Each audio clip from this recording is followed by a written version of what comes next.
Bene data, aho muherereye ku mpande enye z'isi, ndabashuhuje mbifuriza amahoro y'Imana. Muri kumwe na Pasiteri Renari. Rero ndarebye mbona ntakomeza kwicecekera mu gihe abantu hirya no hino bakeneye ijambo ry'Imana ryo kubakomeza mu bihe bisa nk'ibi. Twese turimo, isi yose ihangayikishijwe n'iki cyorezo cya coronavirus. Muri urwo rwego rero nasabye Imana nanjye kuba yanshoboza icyo nkora, imbashishije rero gutangiza iyi YouTube channel. Imana izajya idufasha tugashobora kuganira ijambo ry'Imana, tugatanga n'ubuhamya, ndetse tugashobora no gusengeranira ku Imana idushoboza. Umunsi rero ndagira ngo mbagezeho ijambo ryakunze kuza mu mutima wanjye uhereye mu ntangiriro y'umwaka, riboneka mu gitabo cya Daniyeli ibice 11 umurongo wa 32b yaho haravuga ngo ariko abantu bazi Imana yabo bazakomera bakora iby'ubutwari. Ni ukuvuga ngo Daniyeli yararimo yakira ubuhanuzi, areba iby'ibintu, yerekwa iby'iminsi y'imperuka, areba ibihe bikomeye abakristo bazacamo. Nyuma aza kubwirwa aya magambo, ndetse n'ubushobora usome icyo gitabo neza cyane, ndagikunda cyane. Namwe mu magambo nashoboye kujya nganiriraho inshuro nyinshi, ndetse yaje kuri njye nkimara kwakira Yesu, kuko nanjye namwakiriye mu gihe kitanyoroheye. Ariko Bibiliya iravuga ngo abantu bazi Imana yabo, haleluya, ngo abantu bazi Imana yabo bazakomera, ngo nibamara gukomera bakora iby'ubutwari. Rero Imana idushoboze, Imana idukomeze, aho uri hose Imana igukomeze. Reka twibukiranye gato y'ukuntu abantu bamenya Imana.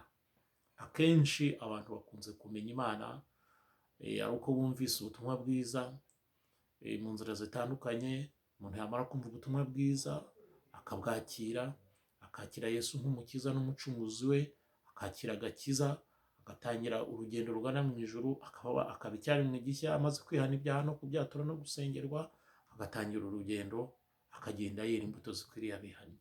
Uwo muntu rero aba yamenye Imana.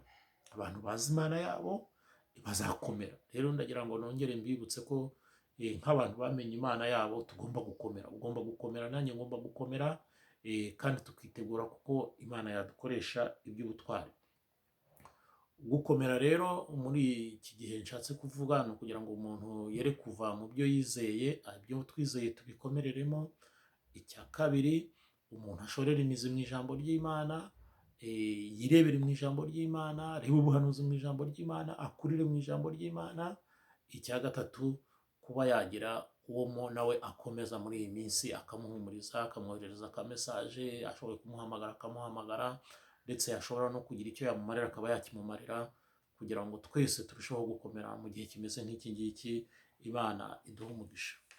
Irindi jambo ritoya nshaka kongeraho uyu munsi ni ijambo dusoma mu Gutegeka kwa kabiri ibice 31 umurongo wa 6.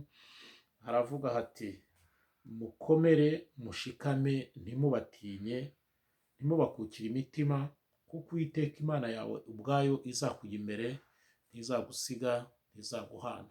Soma uyu murongo naratangaye cyane. Umurongo utangira mu bwinshi, ariko urangira noneho ubwira umuntu ku giti cye. Utangira ubwinshi, ubwira abantu mu bwinshi ngo ntimubatinye, ntimukuke umutima, ariko ukarangira ngo kuko Uwiteka Imana yawe ni Imana yawe ubwayo izakujya imbere. Ni kwa kundi nyine wayimenye, ni kwa kundi wayisobanukiwe, ni kwa kundi wagiye ubana nayo, ni kwa kundi wagiye ubana nayo, ni kwa kundi yagendanye nawe. Iyo Mana yawe rero ndagira ngo nkwibutse ngo ntabwo izagusiga, ntabwo izaguhana. Muri kumwe no muri iki gihe cya coronavirus, abantu bifungiye mu rugo batari gukora, muri kumwe igihe cyose. Niko yasezeranye ngo ntizadusiga, ntizaduhana. Rero ukomere ko wamenye Imana yawe, umenyesha abo muri kumwe uburyo bwose Imana yagushoboza. Imana igutegure, inagukoresha iby'ubutwari, kuko n'iki gihe tugezemo. Imana ikugirire neza, Imana iguhe umugisha. We mwene data mushiki wacu wumvise iri jambo, abantu bazi imana yabo bazakomera. Ukomerere mu mana no mu mbaraga z'ubushobozi bwayo bwinshi, ushinga imizi mu ijambo ryayo, wibikeho ijambo, habe hari ijambo rigufasha. Umuntu nagufasha impamvu y'ibyiringiro byawe ube ubifite kandi biboneke vuba bimufashe. Nuko kandi nyuma y'iki gihe Imana izadufasha dutange ubuhamya, tube dufite ubuhamya bushyashya bukomeza abandi, kandi turi gukomeza kwinjira mu bihe bisa naho bitoroshye, ariko Imana izadukoresha iby'ubutwari.